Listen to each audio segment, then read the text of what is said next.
Welcome to Politics Done Right. I am your host, Egberto Willies. This is a progressive program that will take the mystery out of politics. This is the program that will encourage you to make sure government becomes we the people. Whether you are liberal, progressive, conservative, or otherwise, you get to air your point of view. We are an independent media outlet that, unlike mainstream media beholden to corporations, we only owe allegiance to you. Remember, you can also send me a tweet at EGBERTOWILLIES. That is at Egberto Willies. Let us engage. It is Politics Done Right. Well, folks, welcome to one more edition of Politics Done Right. I'm Egberto Willies, your host. Thank you so kindly for being a part of the show. We are going to have a great show for you today, as usual. How are my peeps doing today? Hey, it seems like you guys are getting the notifications a bit late sometimes. Is it that our links aren't going out? What's happening here? I hope it is. I hope it is. I hope it is. I'm checking as we speak to make sure that my links are out. My links just went out. They just went out.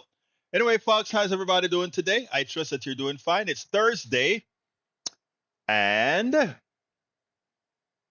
it's a better Thursday. I think things are getting better.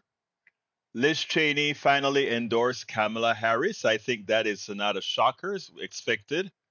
Anyway, welcome aboard. May Wood from Long Beach, California. Welcome aboard. Paul Fleming from Powder Springs, Georgia. Welcome aboard. Lee Grant from Montgomery County. And of course, welcome Yvette Avery Herod from Atlanta, Georgia. AVQ from Brooklyn, New York. You guys work and exercise my mind, which is a must these days.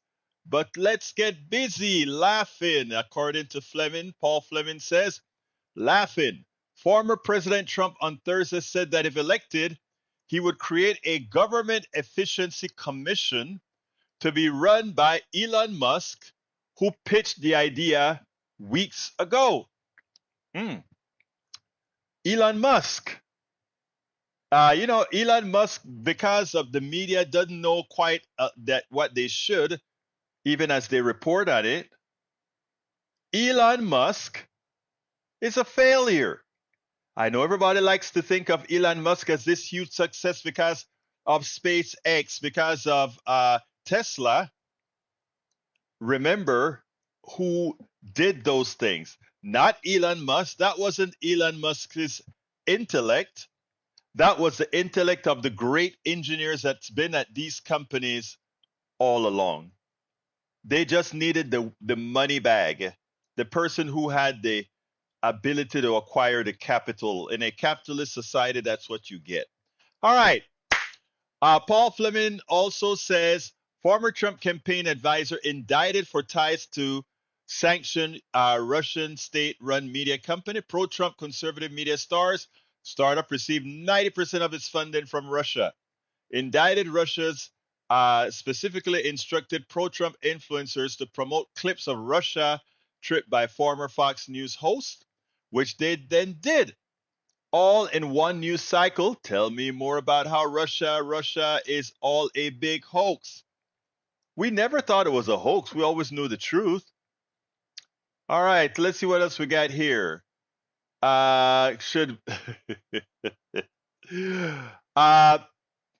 Eric Hayes, as usual, has fallen for the okie doke. Listen to what he says. Should Garland look into this? Vladimir Putin has said that Russia supports Vice President Kamala Harris over Donald Trump. And then he smiled and he said he loved her laugh. Ha, ha, ha, ha. You fell for it, Eric, but again, anybody who falls for Trump, right, brother? Anyhow, continuing, Michael Rudden says, I don't rely on notification, mostly because I don't check notifications at all.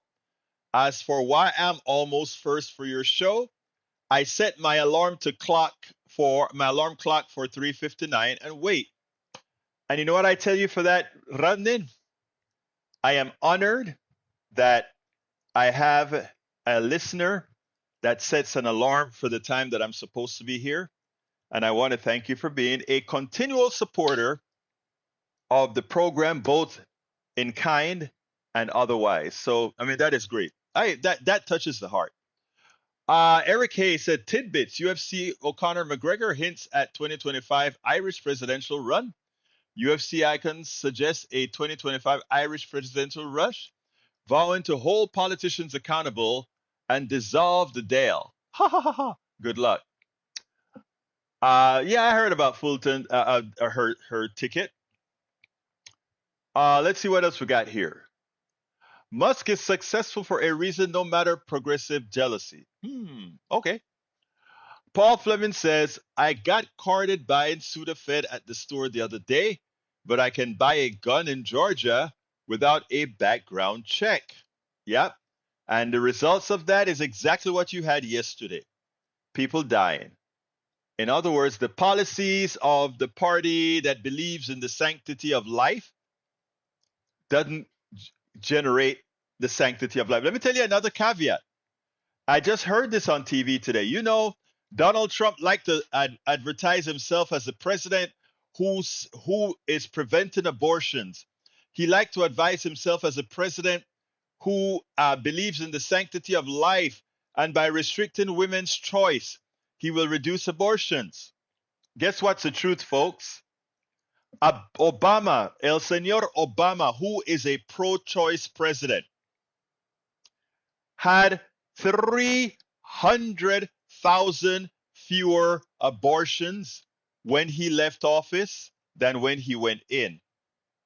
That is a pro-choice president, the president who believes women make the right choices, give them the right, give them the policies that encourages families, give them the policies that encourages life, give them the policies that are good. And guess what? After Donald Trump left office, after getting Roe v. Wade overturned, after populating the Supreme Court with women haters, what was the outcome? Donald Trump had 60,000 more abortions under Donald Trump when he left than when he went in. So this conservative came on TV and said, I don't have a problem voting for Harris because their policies gave us less abortion. I hate abortion is what the conservative said. But I need to cut that piece, but their policies gave us less abortions. I want you to think about that. It is something we've been saying all along. Don't prohibit women from doing with their bodies which belongs to them what they can. Give them the policies to support life. But that's not what Republicans do. That's not the Republican methodology. Carl Cox from Riverdale, Georgia says, Putin supports Trump and not Harris. Putin is saying that he supports Harris to get votes for Trump. Okay, Michael Radin says, Elon Musk isn't an inventor. He's just another businessman who knew how to buy successful businesses. He was a capitalist. He moves capital along. That's it. Despite the image he's crafted for himself, such as his appearance on The Simpsons, Elon Musk has never invented anything himself. And he cannot code. He attempted to code one time. And the engineers came out, look it up. Elon Musk as a software developer coder. He can't code. Yet he have a company, right? Yvette Avery Harris says, I thought it was just me. I set my alarm for 4 p.m. Oh, I love you too, Yvette. I am honored, my sister. I am so honored. I am so honored. Thank you, girl. I mean, I'm honored. Paul Fleming says, let me get this straight.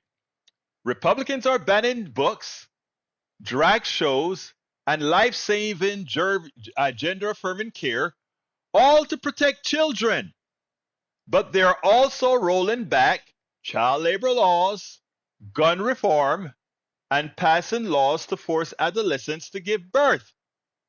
Do I have that right? I think you're a very intelligent person, Paul Fleming. Yes, you have that right. Nobody ever said these were smart cats. They're not very smart. Just remember that. And you're going to see a lot more with the videos that I've got for you today. All right, next one. Let's see. Let's see. E2247 says it's hard to ignore how far right the Democratic Party is. Well, I guess I better wait because I have Brother Bracken on, Brother Ray. Brother Ray is in the house, and whenever Brother Ray makes it to the house, I say, welcome to the show. How are you doing, my brother? I'm good, Egberto. Can you hear me all right? Yes, I can hear you perfectly, sir. All right, perfect. So, yeah, I just want to basically, shout out what you were saying about abortion. Funny thing about abortion, Trump and a lot of conservatives have a big problem with abortion. But, as George Carlin said it once, they don't have problem, letting you grow up in poverty and violence where you end up getting aborted by life. They don't mind if a cop guns you down, unknowingly, just because you were a suspect. That's aborting someone after they're out of the womb. Yeah, Trump is on something about that. And I love how you highlighted that Reagan said that open borders were a good thing because for so long, Republicans like to beat back that they never came up with that idea, and that's got to be some idea conjured up from the gates of hell and liberal, in liberal heaven or whatever. But I mean, a lot of ideas that we have right now were actually okay with them before they, stepped into their racism. And one final move, I want to say shame, shame on Representative Sean Feary Oh, because yes. that lady had no reason to step where she stepped. Okay, she stepped in it. Okay, she stepped in it, and she basically stepped with Greg Abbott, so she's on the it list as far as I'm concerned. Oh, well, she's And I done mean, with. it's sad. She's done. Let me tell you, I that's mean, why she ran to the Republican Party. She is done. But you know who else has to be done with? And I don't know if you're going to like this, my dear brother Ray, but there are several of the older black pastors that we have to rid ourselves of. They were the ones who came out against the hero legislation here in Houston, and they are the ones that are some of the most homophobic, the homophobic beings. So I wrote an article a couple of years, probably about 4 or 5 years ago, during the hero when the city was passing the hero laws, and I laid it on them. These are the same and I, pastors that are there in church, screwing a lot of the women in their church as they praise the Lord, and then they want to give these other people problems. So we don't only have to go after theory; we have to go after those who supported theory. And she had a whole lot of support from those older black ministers. It is time to go for them too. Go ahead, Ray. oh yeah, absolutely. I mean, and they usually expose themselves during the municipal elections because since it's nonpartisan, you have to just pick people based on who they're aligned with. And Right, oftentimes, if I get a ballot request from someone who says that I was able to pick up on the conservative vibes, during the municipals, but that's usually the only time right. it's you're able to see it because people have to align with who their values are and not by a political party. And what she basically did is she used political expediency because she was a Democrat in a highly black district, and she basically, you know, she played she played us until she couldn't anymore. She showed her real hand, and she stands with the Christian nationalists in my mind. She obviously has to, be on board with Project 2025, which is disgusting and, Hmm. despicable in my mind.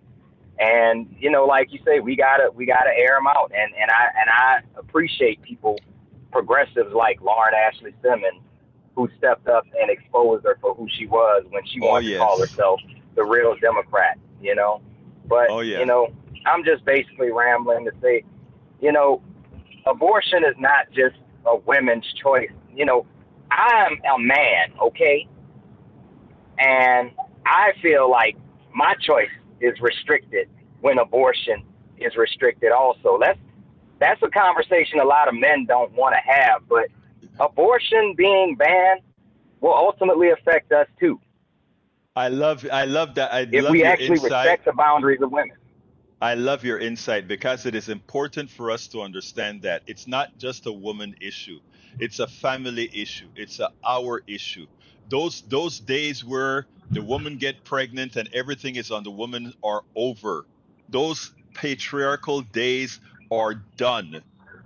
It's not one woman. A woman doesn't get pregnant. A family get pregnant. A man and a woman who got that thing there gets pregnant. So thank you for that great insight, brother Ray. You earlier mentioned George Carlin and what he had to say, and I in my book, as I see it, class warfare, the only resort to right wing doom. My conclusion of this book, it says George Carlin, one of my favorite comedians, taped a special called Life is Worth Losing at Beacon Theater in New York City for HBO. A friend sent a 3-minute snippet to me that I cite almost verbatim. Please forgive me for leaving the explicative language in the passage, but it gives the necessary context of the American worker in its graphic form. I'm not going to read it because we spent time here talking, but I want to say that when you mention George Carlin, know that he's fond. I mean, I really love that guy because of his insight. He was a great, not just comedian and historian, but he knew how to put his words together very well. He was a philosopher. Yes, yes, he was. But anyway, thank you, Ray, for calling in. I love when I get these calls to actually kind of excite the show some. So you have a wonderful rest of your day, and let's keep chatting online. All right. All right. Great. Anyhow, folks, let's get back to the chat before I get to the videos. Para ver, where are? Whoa, a lot of writing since. Let's see. Let's see. Let's see. Putin supports. I got that already. I got that already. Lee Grant says recent polls and surveys reveal many Kamala supporters can't name a single one of her accomplishments. So, can they name one of Trump's accomplishment? In fact, can you name me one of Trump's accomplishment, Mister My brother, Carl? My brother, name me one, please. Name me one. Actually, you didn't have any. Continuing, we have para ver. Yvette says, oh, I read that one already. Paul Fleming says, Coach Tim Walz, you tell me who in Wisconsin is sitting around saying, damn, I wish they'd go give billionaires tax cuts and screw me over. Damn, I wish they'd take my health care away. I wish they'd underfund my public school. I wish they would make my job more difficult and more dangerous. And you know what you did? You opened the door for the first video. And guys, I know there's a lot of chat after that chat that I just read, but he opened the door for an important video that I need you all to watch right now. Check this out and let's learn some facts together. A lot of us know it, but others don't. Last night, Joanne Reid did a great job in breaking down the two policy differences between Donald Trump and Kamala Harris. And she made it clear that how can you have somebody who has never run a company successfully? Remember, 6 bankruptcies, as well as Truth Social is nearing to the point, given that it makes no money, to go into bankruptcy as well. It's inevitable because it's not a viable organization. So therefore, it's just banking on the name Trump while he still has some political viability. Now, this morning, Morning Joe and Steve Radner did a great thing in the way they pointed out 3 specific things. One, that blue states are very, very dependent on, or rather, red states are very, very dependent on blue states. I mean, if you take a look at the charts that they show, the red states just simply need that cash from the blue states. The second thing is that where it comes to education, again, the blue states are funded education in the rural areas of all these red states, et cetera, et cetera, et cetera. And then again, the IRA, the Inflation Reduction Act that was passed by Democrats, most of the monies and investments are going to red states, not blue states. So again, in all these different aspects, red states are takers. Yet with Project 2025, Donald Trump is doing something interesting.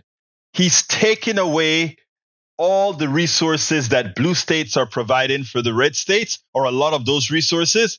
But not only that, in his tax policy, he's increasing tariffs, which would be paid by all working class people, all poor people, in order to collect some cash, because again, tariffs are nothing more than a tax on everyone.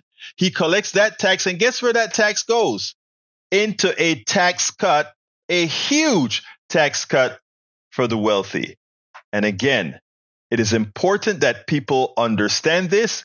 You're not hearing this on Fox News. You're not hearing this on OIN. You're not hearing this on Newsmax, but you're hearing it where news counts. And it's important that we start doing this more now than ever, that in effect, what Donald Trump is doing, yes, he's going to screw all the people in the red states, but in the process of doing that, he will screw all Americans in the lower strata. Listen to this, and then we'll take it on the other side.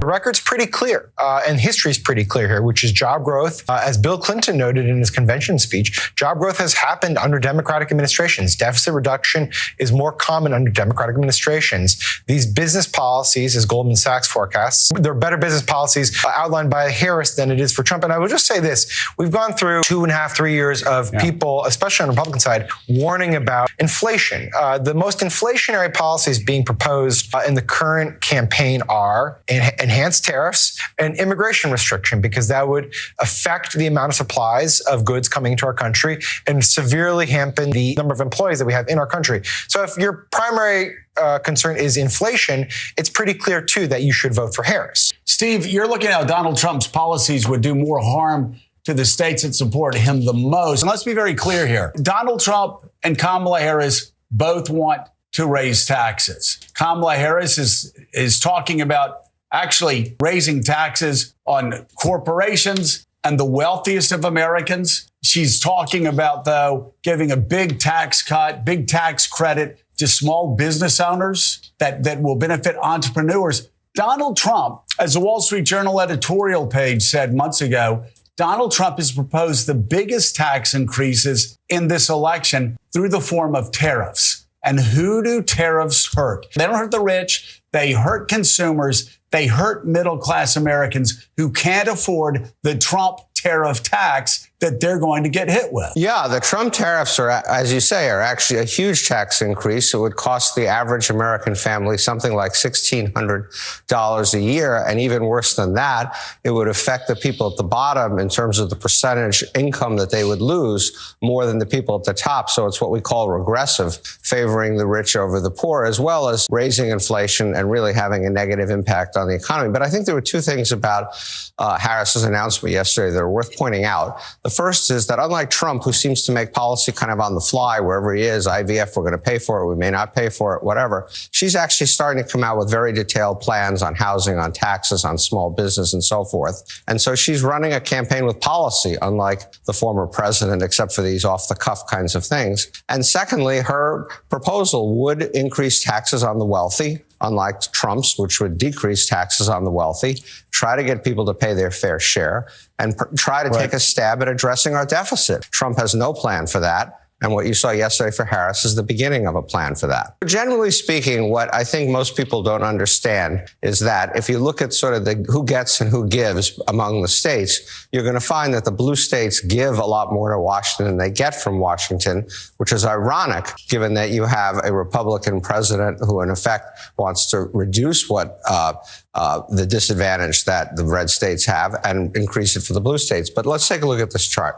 So if you look at the net of what people pay versus what they get, you see at the far end of the spectrum are all blue states. They pay more to Washington than they get from Washington. And if you look over here on the right, you'll see these are almost all red states, with the exception of Virginia and Maryland, which are kind of special cases because they have so much federal installations and military and so forth in their states. And so this is what you see happening. Most of this happens on the revenue side. Residents of blue states earn a lot more than residents of red states, so they pay a lot more in taxes, roughly $3,000 a year per capita. So, Steve, that's fascinating. So what you're saying is there's income redistribution here. Well, exactly.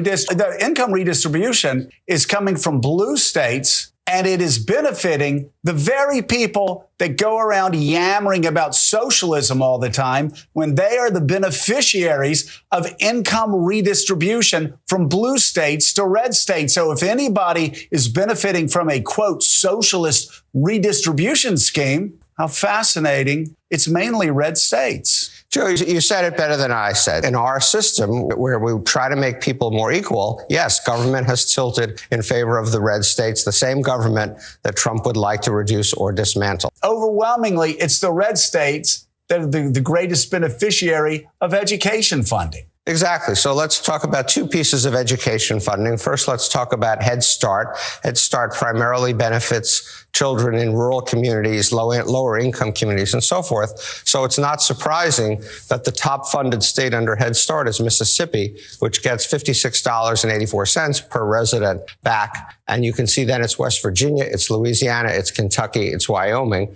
Red state average, $22.42. Top blue state, Michigan, $25.77, is actually below the fifth red state, Wyoming. And the average is down here at $17.22. But what's important to know about this is a program that Project 2025 would kill. So the Republicans that are in effect proposing a policy that would actually hurt their constituents a good bit more than it would hurt the constituents of blue states. Another similar example of that is teachers. A lot of teachers' jobs in lower income areas are funded by what's called Title I. You can see here the largest percentage of teachers supported by Title I is Louisiana at 12%.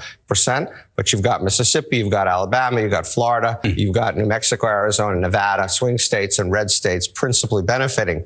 Once again, the Republicans would eliminate this funding, send it back to the states, say you deal with this problem, disproportionately hurting their own constituents. Steve, let's look at your final chart, which focuses on the Inflation Reduction Act, which we've heard Donald Trump and others rail against. How is it boosting investment? So this is a program obviously mostly proposed by the Democrats. And it is, again, ironically, a program that has helped so far the red states more than the blue states. First, let's look at the IRA in general. The Inflation Reduction Act has sent, as you would expect, as we hoped, clean investment soaring. It's actually way above anything we thought was going to happen. Huge outpouring of investment in everything from wind farms to solar panels to home insulation to all the kinds of things that we hope will save energy. But look where the investment has come. And this is through a tax credit system. This is not bureaucrats sending the money there. This is kind of where the action is. And you can see in the red states, the amount of investment in this from the 2 years before IRA to the 2 years post-IRA has gone up 84%, 57 billion to 105. It's actually gone down in blue states. I'm not quite sure why, but it has. And so the vast beneficiaries of the IRA, which the Republicans have also tried to kill, are the red states. So, folks, it is imperative that all this information you share. Again, the mainstream media, most of them are not giving you this type of detail like what Joy and Reid gave last night, what Steve Radner and Morning Joe did today. These are the two most important portions of the differences in economic policies of these two, and it must be heard. Make sure you share this. Make sure you get this information out. Again, this We're talking about people's lives here. We spend a lot of time deconstructing the news, trying to parse it into a form that everybody can understand. We try to find those little nitpicks where it flies above the fray, etc. If you really like these videos that we do, I want to ask a big favor. Please go ahead. Number one, subscribe to our channel, and number two, please join if you can. Thank you so kindly for watching. Keep watching. Please remember to share. We must populate the entire internet with our progressive message, a message that we know is what most Americans say that they want. So help us, please join. Now, here is the deal. It's amazing, right?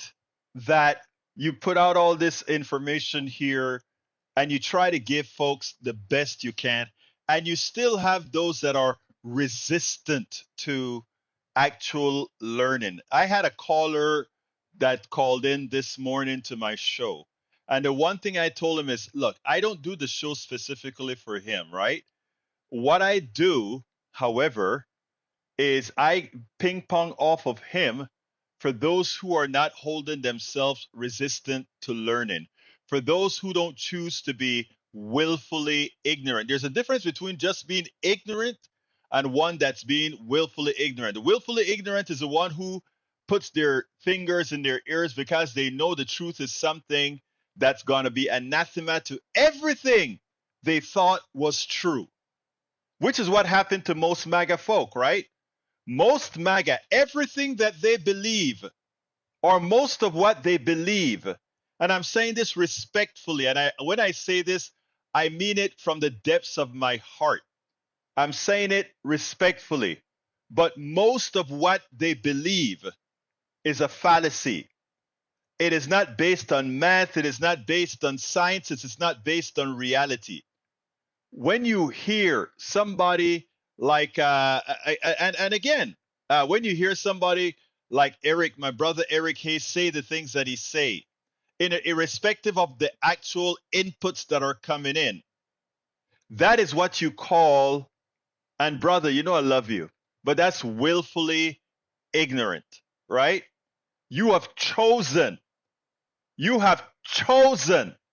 that, you made that choice to make yourself, to underwhelm who you are, who I know you could be because I know you personally. That was your choice. All right, El Señor asked me to put this on the air. So let's go ahead and put that. It says, wind turbines are not killing fields for birds. I guess somebody put that in the chat that I hadn't seen yet. All right. An annual estimated bird mortality from selected anthropogenic causes in the U.S. In other words, causes that aren't done by illness, etc., external. We got cats, 2,400,000 cats. All right. Collision building glass, 599,000. Collisions from vehicle. I got it now. I got it. That's the amount of birds that cats kill. Collisions with vehicles, 214 million. Poison, 72 million. Collisions with electrical lines, 25 million. Electrocutions, 5 million. Collisions land-based wind turbines, 234,000. I am glad you brought that out, Rodnin, because I think that those are some numbers that needs to be out there. Look at cats versus wind turbines. Hell, look at cats versus them killing themselves by flying into glass. It's amazing. and let me just show you again, when I talk about people choosing to be willfully ignorant. And I think I normally don't read the gibberish that my brother puts on the screen, but this one is worth reading. Eric just saw the chart, okay? You have to fundamentally choose, assuming you take that statistic, which is generally, it comes from the U.S. Fish and Wildlife, okay? So that is a truthful document that could be taken as truth. After you have placed that out there, my dear brother, you have pointed it out that wind turbines, the death from wind turbines, are about 1,000. Wait, is it 1,000 or 10,000 times less than cats killing birds? I want you to see that. And looking at those numbers should immediately tell somebody, oh my God, the thing about birds getting killed by turbines was definitely put in there by those likely the energy companies that wanted to create some sort of a symbiotic relationship between animal lovers and green energy to tell them that they're somehow incompatible. But the numbers prove something completely different. Completely different. So here you go. This information is starch, and you pointed it out. And somebody like Eric Hayes, who, by the way, Eric, aren't you an accountant? I think. You count numbers, you put numbers together. I'll be concerned. I'll be concerned. And I'm not kidding here. I would be concerned if you saw a chart like that and didn't say, oh my God, I just learned something. I guess what we heard about wind turbines and birds is bullshit. I would be concerned because if somebody gives me this data and you maintain your stance, it's more than just willful ignorance.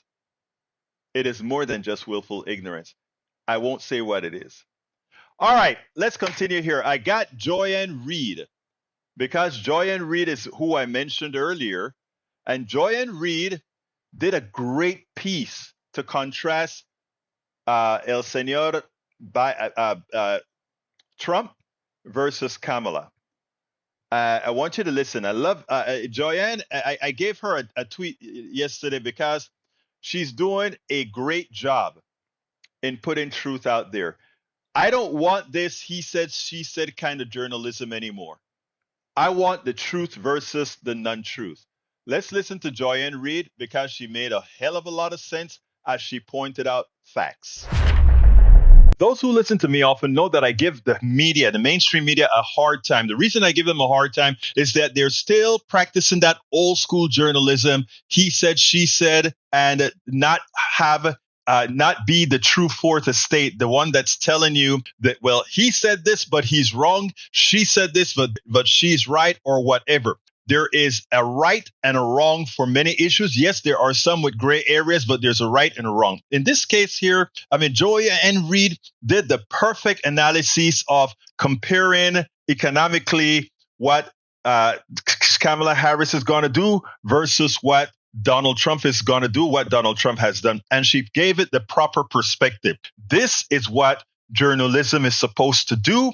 This is how one should cover Donald Trump versus Kamala Harris. Make the people informed based on your objective statements, your objective observations. Check this out from Joyanne Reid, and then we'll take it on the other side. It just seems that the economy does better under the Democrats than the Republicans. Now, it shouldn't be that way. But if you go back, it just seems that the economy does better under the Democrats. It's true. Back in 2004, Donald Trump was right. The economy does do better under Democrats. And as Vice President Kamala Harris announces a major plan to boost small businesses, economists are saying that Trump's proposals, like, for instance, tariffs, would actually hurt Americans. Polls show the economy continues to be the top issue for many voters, including inflation and affordability. And yet there is only one candidate who is proposing policies that would actually help Americans, Vice President Kamala Harris. Here she is today in New Hampshire. My vision of an opportunity economy is one where everyone can compete and have a real chance to succeed. The VP was there to unveil a big tax break proposal for small businesses. $50,000 to be exact for startup businesses, which would be a huge boost from the existing $5,000 tax break. And counter to the online trolls and far-right commentators claiming she doesn't have any policies, this is just one of many that Harris has begun to roll out regarding the economy. There's the plan to provide $25,000 in down payment assistance to first-time home buyers, the plan to restore the expanded child tax credit and add a $6,000 tax credit for parents of newborns. On health care, she wants to expand the current monthly cap on out-of-pocket costs for insulin and expand the upcoming $2,000 annual limit on out-of-pocket costs for prescription drugs for Medicare enrollees to all Americans. She's also calling for a federal plan to ban price gouging to lower grocery prices and everyday costs. Now let's compare that to Donald Trump's plans. In addition to extending and increasing his 2017 massive tax cut for the super rich and big businesses, he has proposed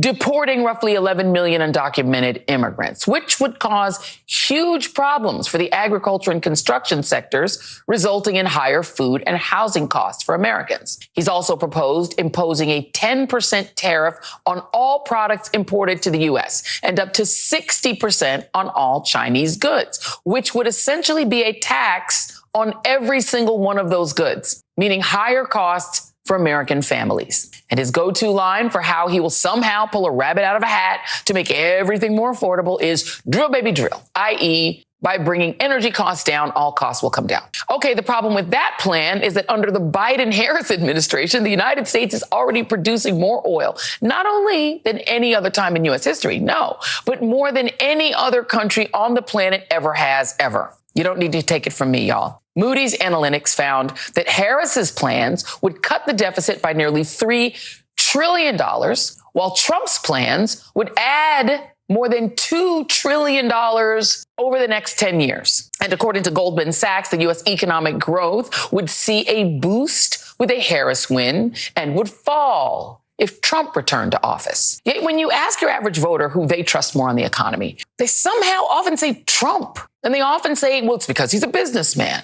Okay, well, look at his current businesses. In addition to his 6 previous bankruptcies, his latest business endeavor, Trump Media, the social media company behind Truth Social, is headed in the direction of becoming unlucky number 7. That is because over the past 6 months, the stock price has dropped a whopping 70%, and it is continuing to drop. Now just think what it would be like if Trump was again in control of the entire nation's economy.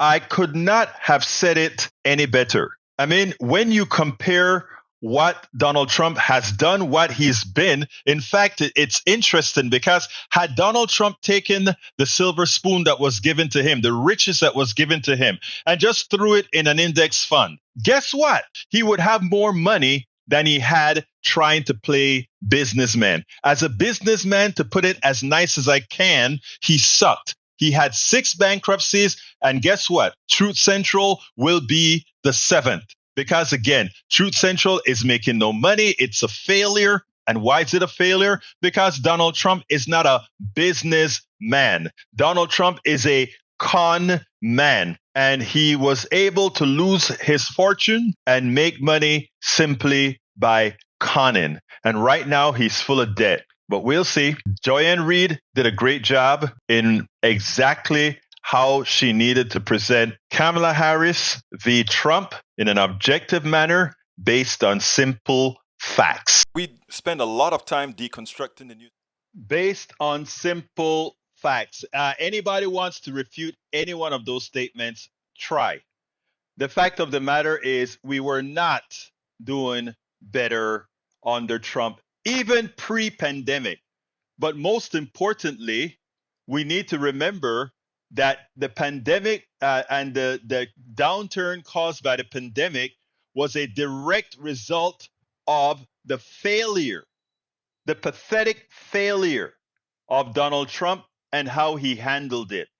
I mean, just like how Reagan handled AIDS, Donald Trump handled a more contagious disease to the nth degree. So let's be clear here. All of those who like to say, let's remember how it was under Trump.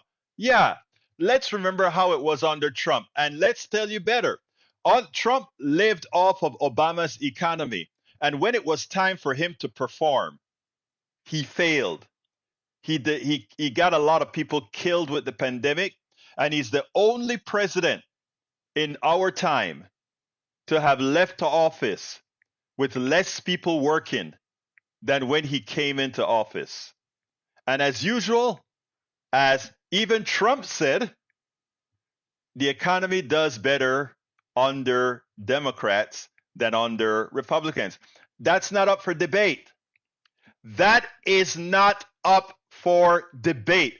That's a statement of fact. There are numbers to back it. You can try to put any excuse onto it, but that's a statement of fact. As they always say, you want to live like a Republican, you better vote Democrat. It's that simple. It's a statement of fact. Now, the honeymoon, you guys have been saying the honeymoon has been going on now for what, 6 weeks? And you're still trying to get it to be over? Somehow it continues. The polls continue to be very good. Even the betting polls are getting better. So again, Eric Hayes, I wish you luck. Anyway, these are not generalities, Mike. I have the numbers in the blogs. Go read my blogs. I put the numbers in the blogs. All right, let's finish with one last video. This one is the one where a sensible conservative, a woman that I've been giving kudos to for a long time, Bruce Pollard says, company stock is worth less than its initial offer. And imagine that, right? But Bruce, what can we expect? It's not backed by anything. It's not backed by revenue. It's not backed by the possibility of future revenue, EBITDA, you know. And none of that matters for the stock. The stock just has a name, Trump. It was a way to funnel money to Donald Trump. That's all it was, a way to funnel money to Donald Trump. Carl Cox says Bridge MCP is right. No help for college students with debt, corporate welfare, and bankruptcy for mega rich and mega corporations. Exactly. Bruce says no income, no value, magic money. Nope. None of that, Bruce. None of that, Bruce. All right, let's go ahead and play our last video. I think you're going to like this one because you know what? Liz Cheney, how I love thee. I will completely disagree with you on policy. I will fight you to the T on the conservative policies you strive to support.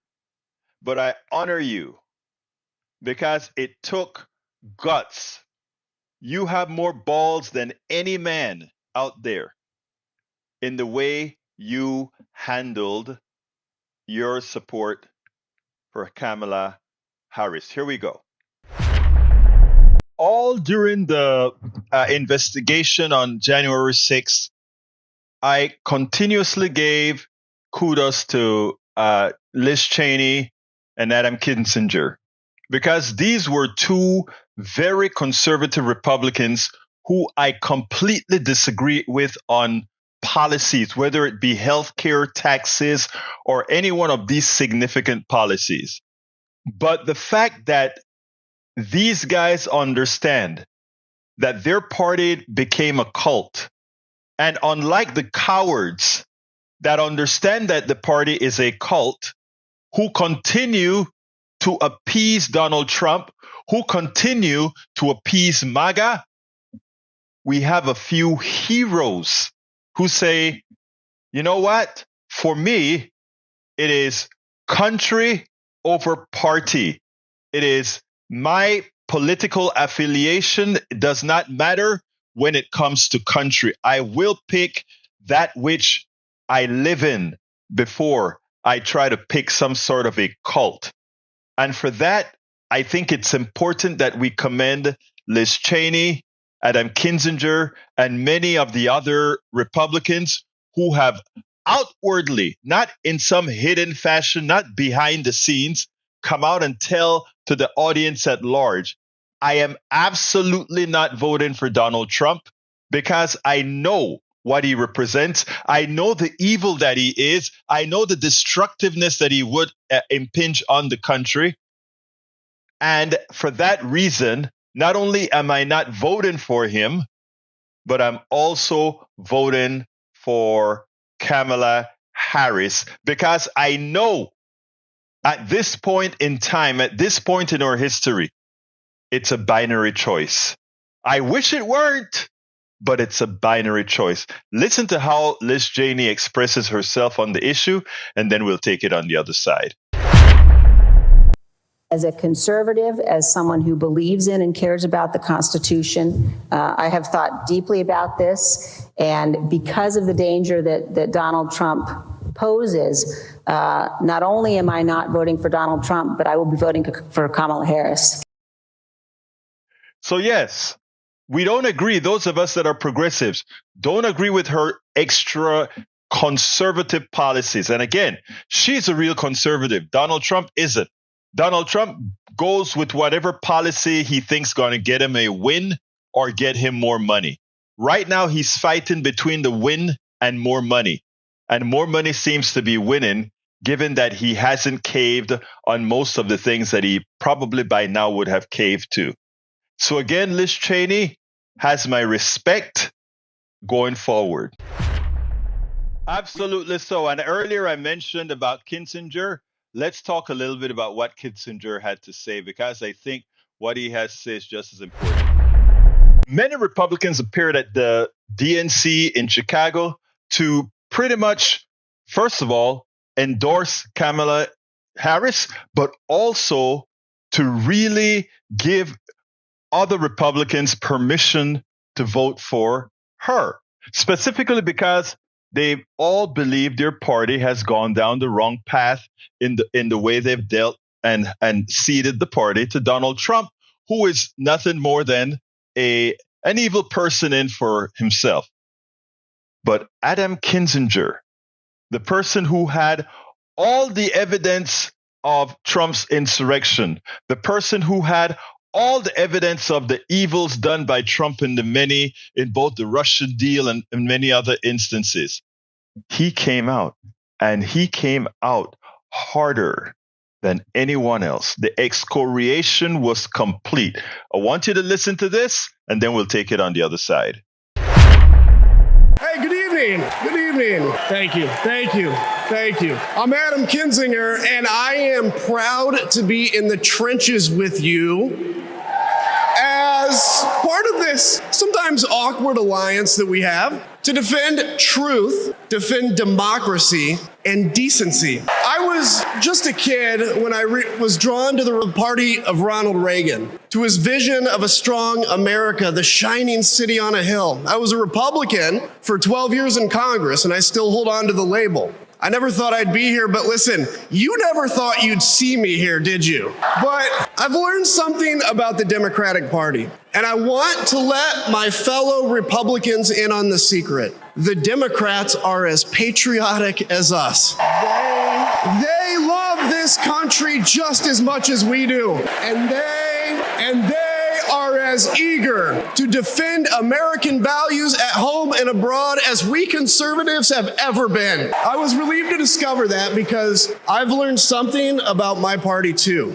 something I couldn't ignore. The Republican Party is no longer conservative. It has switched its allegiance from the principles that gave it purpose to a man whose only purpose is himself. Donald Trump is a weak man pretending to be strong. He is a small man pretending to be big. He's a faithless man pretending to be righteous. He's a perpetrator who can't stop playing the victim. He puts on, he puts on quite a show, but there is no real strength there. As a conservative and a veteran, I believe true strength lies in defending the vulnerable. It's in protecting your family. It's in standing up for our Constitution and our democracy. That is the soul of being a conservative. It used to be the soul of being a Republican, but Donald Trump has suffocated the soul of the Republican Party. His fundamental weakness has coursed through my party like an illness, sapping our strength, softening our spine,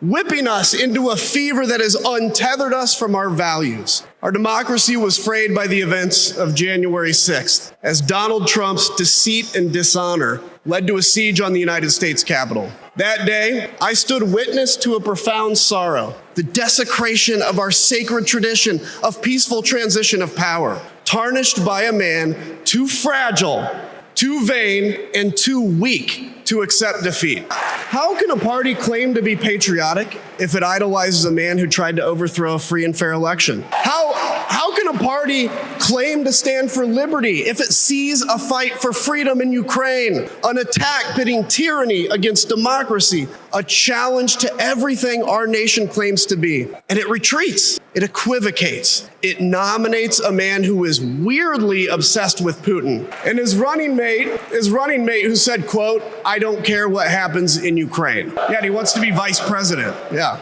How can a party claim to be conservative when it tarnishes the gifts that our forebears fought for? Men like my grandfather, who served in World War II, who believed in a cause bigger than himself, and he risked his life for it behind enemy lines. To preserve American democracy, his generation found the courage to face down armies. Listen, all we're asked to do is to summon the courage to stand up to one weak man. Some have questioned why I've taken the stand I have. The answer is really simple, ladies and gentlemen. We must put country first. And tonight, as a Republican speaking before you, I'm putting our country first. Because the fact is, I do belong here. I know Kamala Harris shares my allegiance to the rule of law, the Constitution, and democracy.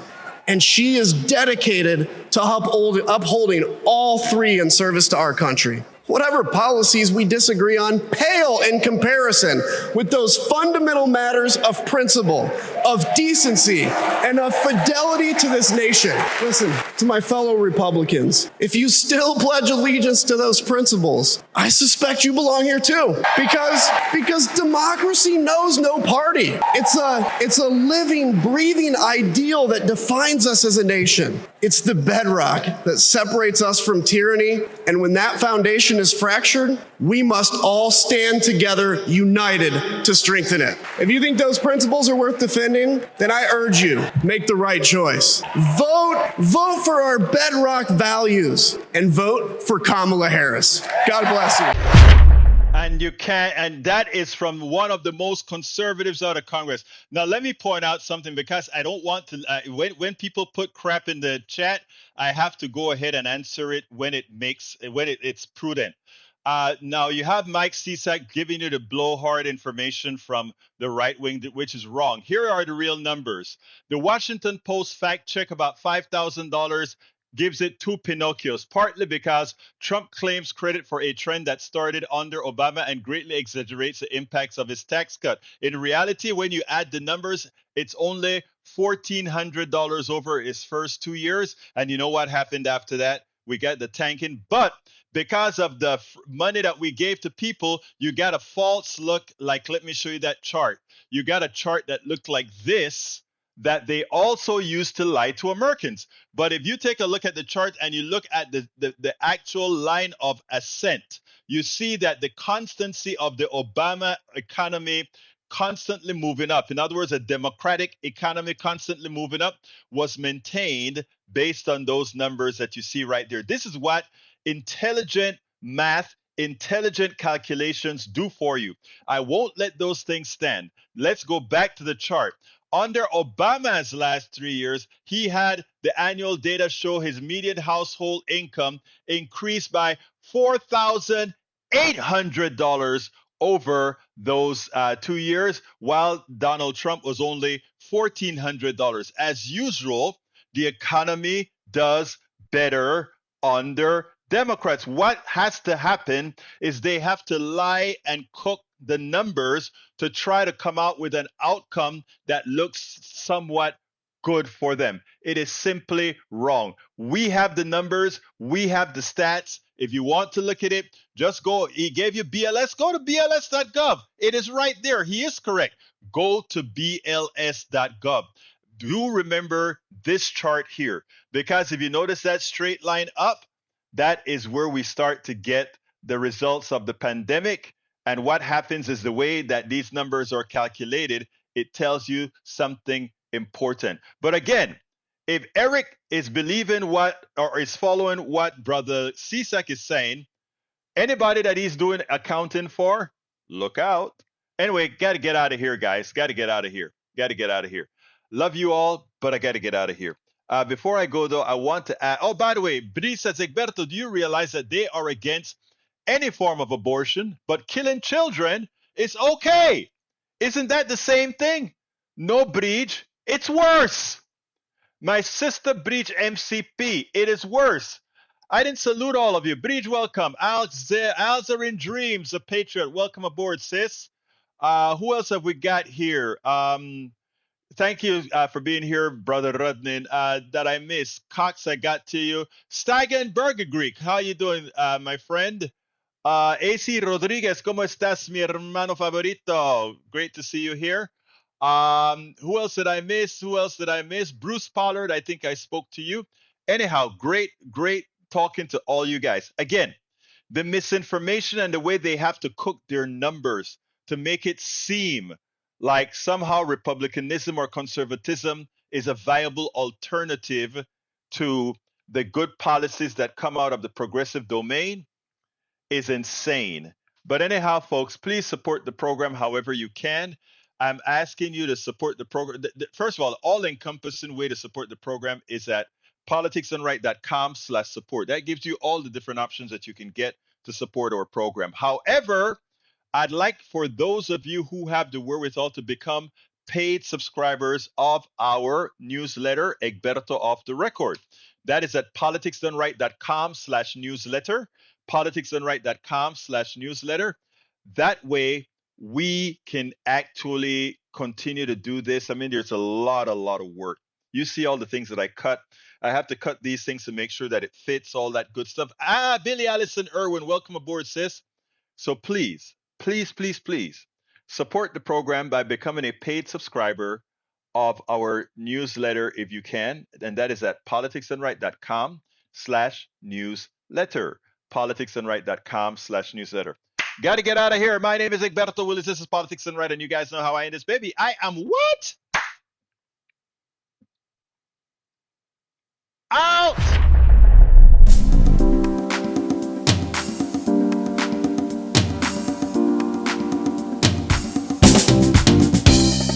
Welcome to Politics Done Right. I am your host, Egberto Willis. This is a progressive program that will take the mystery out of politics. This is the program that will encourage you to make sure government becomes we the people. Whether you are liberal, progressive, conservative, or otherwise, you get to air your point of view. We are an independent media outlet that, unlike mainstream media beholden to corporations, we only owe allegiance to you. Remember, you can also send me a tweet at EGBERTOWILLIES. That is at Egberto Willis. Let us engage. It is Politics Done Right.